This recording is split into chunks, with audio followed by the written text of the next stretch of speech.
Революциядан соң біздің милләтіне, татар милләтін, шул уақыттаның ғұрып-ғадәтләрендә, яшәешендә, узганында, шул чорны да, бүгенгесендә яктыртып баручы театр. Революциядан соң динебезне тыйганнан соң милләтне саклап калуда театрның ролі бик зор болды. Біз театрлар, спектакльләр карап, үзебезнең үткәнебезне өйрәндек, күрдек. Шуңа күрә дә мин театрның ролі яшәештә бик зур дип уйлыйм.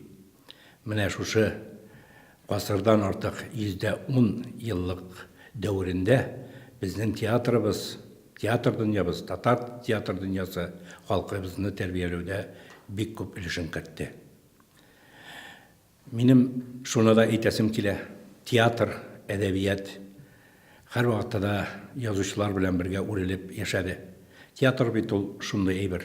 Анда шул вакытта артист хезмәте дә, режиссер хезмәте дә, язучы, драматург, художник, рәссам хезмәте дә бергә үрелеп, шушлар бергә халыкны тәрбияләүдә бер тылсымны ия булып, халыкны үстерүдә аңын, белемен, шул вакытта җәмгыятьнең алга карашын үстерүдә зур роль уйный торган бер организм дип әйтер идем мин.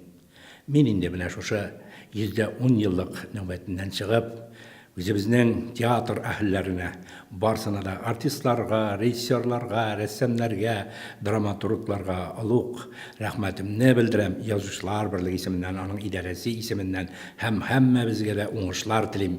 Киләчәктә дә театр сәхнәләре әйләнсен, халкыбыз гөрләп йөрсен, залларыбыз һәр вакытта да тулы булсын. Татар халкының театрга булган мәхәббәте һич кашанда сүнмәсен, сүрелмәсен. Уңышлар телим, егетләр, кызлар. Һәм шул ук вакытта безнең һәр вакытта да театрларыбызның уңышлы чыгышлары, уңышлы әсәрләре татар халкын гына тәрбияләп калуда түгел, чит төбәктә яшәгән үзебезнең милләттәшләребезгә, башка милләт улларына, кызларына да тәрбияви бер дәрес булсын.